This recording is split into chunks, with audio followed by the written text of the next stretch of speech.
كانوا كيمثلوا الامل وقوه لا يستهان بها في اليو اف سي، رموز لمقاتلين العرب والمغاربه في اكبر ساحات القتال العالميه. وفجاه كتحول هذه القصه الملهمه للكل الى صدمه. مرحبا بكم معنا فيديو جديد. اليوم ماشي اي فيديو عادي، اليوم عندنا قصه بحال الافلام دايره، قصه ديال ثلاثه ديال الخوت تزادوا في الغربه وسط الزحام وسط المشاكل وسط الفقر والاعتقالات، وتحولوا من شباب كيحاربوا الحياه الى ابطال واقفين وسط اقوى قفص قتال في العالم واللي هو اليو اف سي.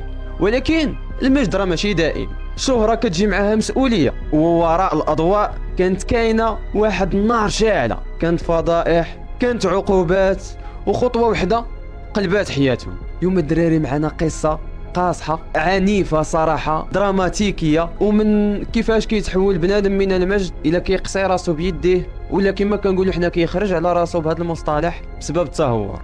دونك الدراري اليوم معنا الإخوة عمر وأبو بكر وعثمان، الإخوة أبو زعيتر.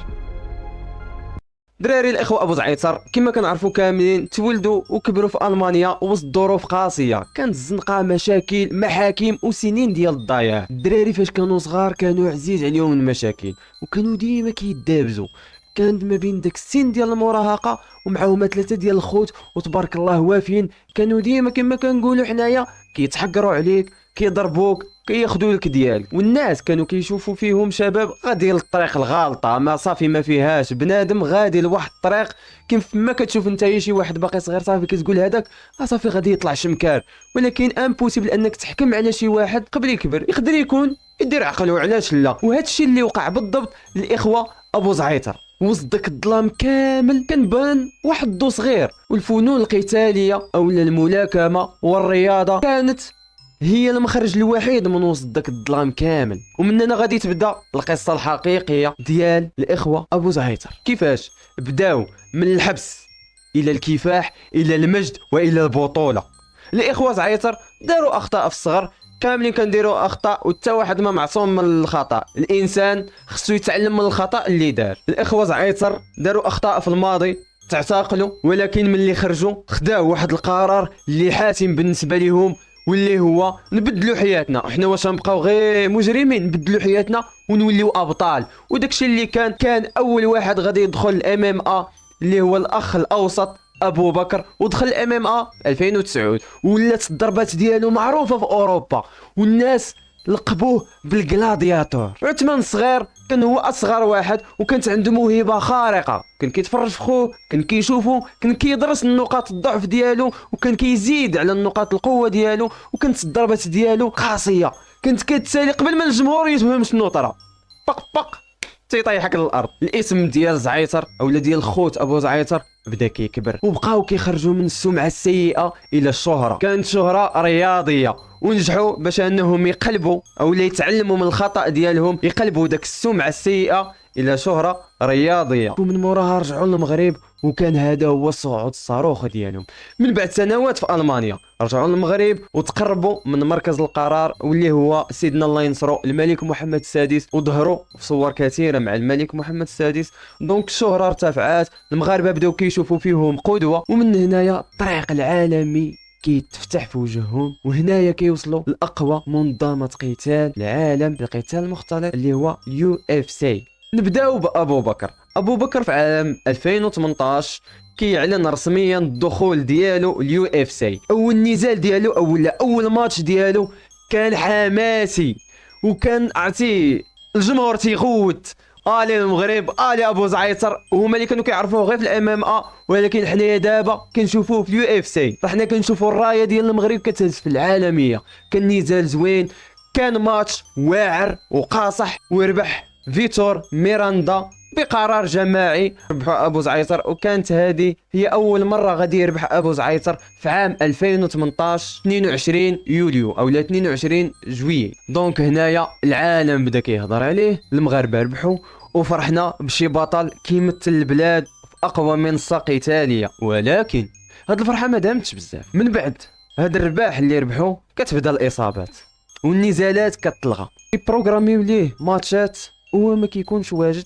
اول حاجه ما كيترينيش، ثاني حاجه ما واخدش داكشي انه بروفيسيونيل، والغياب طوال طوال طوال. بدا الدراري كيغيب بزاف على الماتشات. الناس بداو كيسولوا فين مشى ابو بكر، علاش ما كيلعبش ابو بكر.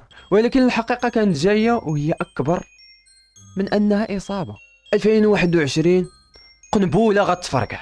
طبيعة الحال حنا ما كنسوقوش هنايا في المغرب هاد الاخبار هادي. ابو بكر زعيتر موقوف بسبب ماده محظوره من الإصادة، والعقوبه اللي عطاوه هي 7 شهور ما يلعبش. وفي نفس الفتره كان خوه عثمان كيتعرض لقرار اقصى من خوه، او اللي هو الطرد من اليو اف سي بسبب خرق خطير لبروتوكولات الصحه في ابو ظبي.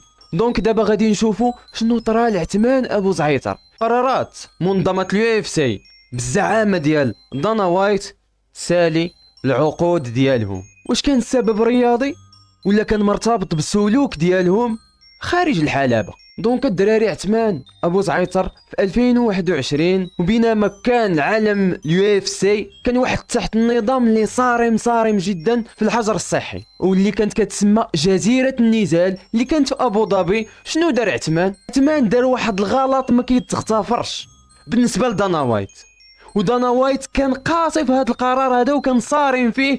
وكان قبل ما يدير هذا الخطا عثمان كان خرج وصرح قال لهم اي واحد كيخترق القوانين اللي كنحطها انايا كنجري عليه كيف ما بغى يكون. وعثمان ما مشى وحتى دار الخرق ديال واحد البروتوكول اللي كيتسمى الفقاعه الامنه. اللي وقع شنو هو الاخوان؟ اللي وقع ان اليو اف سي كانت كتكري اوتيل كامل، وهذاك الاوتيل كيكونوا فيه المصارعين والتيم ديالهم او الفرقه ديالهم. كيكون الطبيب، المدرب، مساعد المدرب، ولا كيعطي التعليمات في اقصى الحدود الى 6 ديال الاشخاص. وكل واحد فيهم كيعطيوهم واحد البراسلي هو اللي كيمكن ليك انك تخرج من اللوطيل وتدخل اللوطيل وماشي فوق ما بغيتي. كاينين اوقات اللي تخرج وتدخل فيهم. علاش الدراري هادشي داروا هاد البروتوكول الامني الصارم؟ حيتاش كتكون مراهنات على المصارعين. وفاش كنقولوا المراهنات على المصارعين راه كنذكروا هنايا ناس كبار، كنهضروا على مافيات، على ناس كيلعبوا بالفلوس.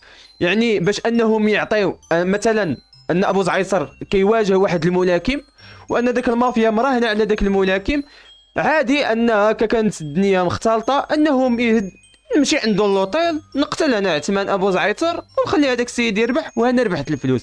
دونك كتكون مراهنات، وهما على داك المراهنات وباش ما يتخترقوش وباش ما يوقعش الغش وباش ما يوقعش البيع والشراء كيديروا داك البروتوكول الامني، وكيضمنوا ان غير التيم ديالو والفرقه ديالو وكيكونوا التليفونات مراقبين باش انهم يلعبوا في ظروف رياضيه وما كاينش القمر وما كاينش التلاعب بالنتائج. اجي انت السي عثمان هذاك البراسلي بديتي كتعطيه لصحابك وبدا الداخل كثر من الخارج.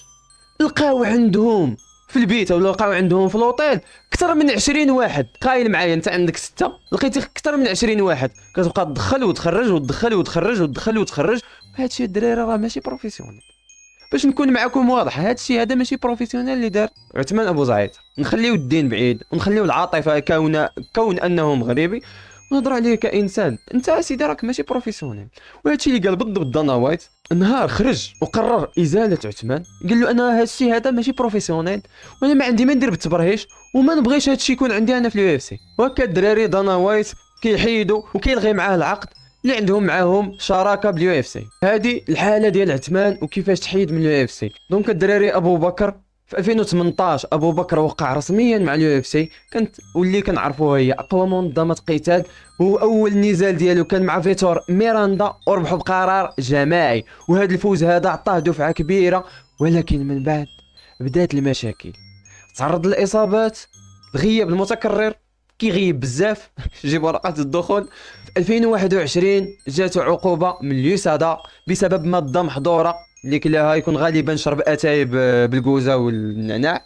التخليطه دارتو له جداتو هنايا فاش جا المغرب مؤخرا.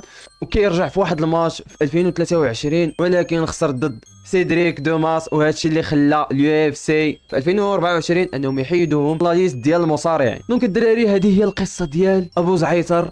الاخوه زعيتر عاشوا شي حاجه ما عاشها حتى واحد في المغرب، نجوميه عالميه، القرب من العائله الملكيه، القتال في اليو اف سي، قاعده جماهيريه كبيره. ولكن من جهه اخرى كان عقوبات، كان طرد، كان غيابات، وكان جدل اعلامي كبير والتراجع الكبير في المستوى الرياضي.